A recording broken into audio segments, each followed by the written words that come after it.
Pinawaran ni na Mayor Omi Rivera at ng ating MSWDO ng Centenarian Cash Gift sina Lolo Jose Sebastian ng Barangay Ampid 1 at Lola Presentacion Amurao ng Barangay Ampid 2.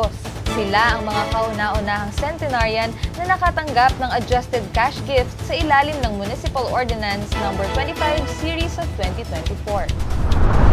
Isinagawa ang launching at ang MOA signing ng Bayan Ko Teacher Co program sa pagitan ng ating pamahalaang bayan, Angat Buhay, Angat San Mateo Municipal College at Justice Vicente Santiago Elementary School. Hatid nito yung remedial session sa ating mga kabataang nangangailangan ng dagdag na suporta sa pagbabasa.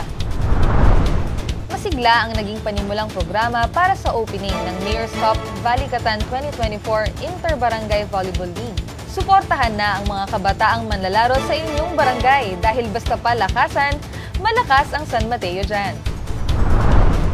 Sumailalim ang ating mga kabataan sa sari-saring mga hands-on learning sessions na nakatuon sa pag-aangat ng kanilang kasanayan sa public speaking at program facilitation sa ginanap na Project Taas Kamalayan at Kakayahan, Public Speaking at Facilitation 101 Capacity Building Activity ng ating Local Youth Development Office. Sa pagtutulungan ng ating DPOS at ng Philippine National Police Explosive Ordnance Disposal and Canine Group, isinagawa ang 2 araw na Project Abacada o Awareness of Bombs That Kill Lives and Destroy Properties seminar kung saan tinalakay ang mga peligrong dala ng mga pampasabog gaya ng bomba at kung paano matitiyak ang kapayapaan at kaayusan sa ating bayan. Sari-saring mga pagsasanay ang hatid ng ating peso katuwang ang TESDA. Isang community-based training on meat processing ang isinagawa para sa mga lumuhok na senior citizens ng ating bayan. 40 OFW Help Desk Focal Persons naman ang dumalo sa capacity building training kung saan tinalakay ang migrant rights, community organization at paghahatid ng sari-saring serbisyo para sa ating mga kababayang OFW. Ginanap ang ating ika-4 na nationwide simultaneous earthquake drill sa Ciudad Cristia Resort na naglalayong mapaigting ang ating kahandaan sa pagharap sa mga bantang panganib dulot ng lindol.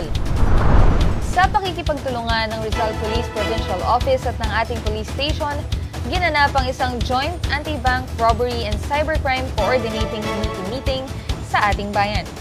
Tinalakay dito ang mga gampani ng kapulisan ng Rizal ukol sa iba yung pag-iingat na kailangan ng mga financial establishments sa mga banta at insidente ng cybercrime, robbery at online scamming. Muling nagpamalas ng natatanging galing at husay ang ating kupunan sa Governor's Cup Rizal Intertown Basketball Tournament 2024 18 Under. Sa score na 71-60, tagumpay nating nasungkit ang panalo laban sa kupunan ng Bayan ng Tanay at sa score naman na 92-72 ay wagi tayong muli laban sa Bayan ng Pililya. Sa ating pakikiisa sa malawakang paggunita ng Drug Abuse Prevention and Control Week, naglunsad ng serye ng mga anti-drug abuse symposium ang Samadak para sa mga mag-aaral mula sa iba't ibang paaralang sekundarya ng ating bayan. Isang makulay na selebrasyon ng palakasan ng isinagawa sa Taytay Sports Complex para sa Palarong Panlalawigan 2024, kung saan nagtipon-tipon ng mga kabataang atleta mula sa iba't ibang bayan ng lalawigan ng Rizal.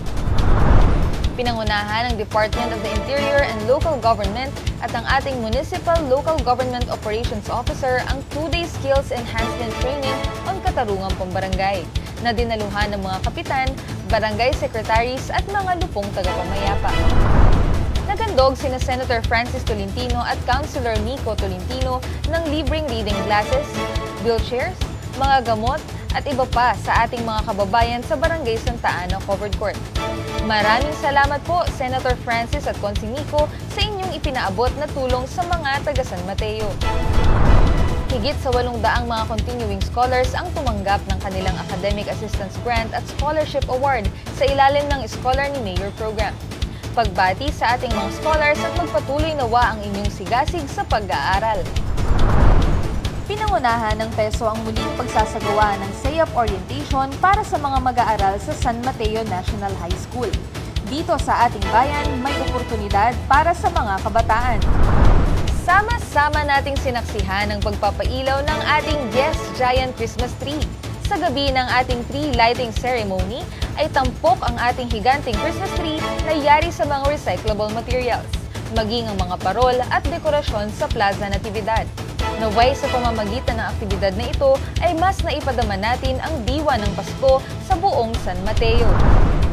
Nagkaroon ng pamamahagi ng cash assistance sa ilalim ng Tertiary Education Subsidy at tulong-dunong program ng CHED para sa 49 na mag-aaral ng San Mateo Municipal College main campus sa Barangay Gitnang Bayan 1. Bilang pakikiisa ng ating pamahalaang bayan sa pagdiriwang ng National Children's Month, pinangunahan ng MSWDO ang Municipal Children's Congress sa ating Municipal Stadium na dinaluhan ng mahigit 50 barangay child representatives, SK Federation officers, VALC officers, at Local Council for the Protection of Children.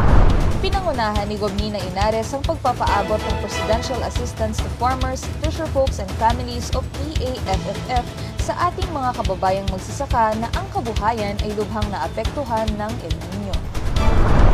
Idinaos ang graduation ceremony para sa ika-5 batch ng mga persons who use drugs o P-Woods.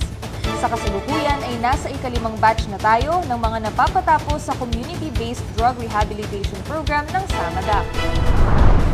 Ginanap ang isang post-giving party sa SM City San Mateo kung saan sari-saring mga nakaaaliw na aktibidad at papremyo ang isinagawa at ipinamahagi para sa ating mga fur parents at fur babies.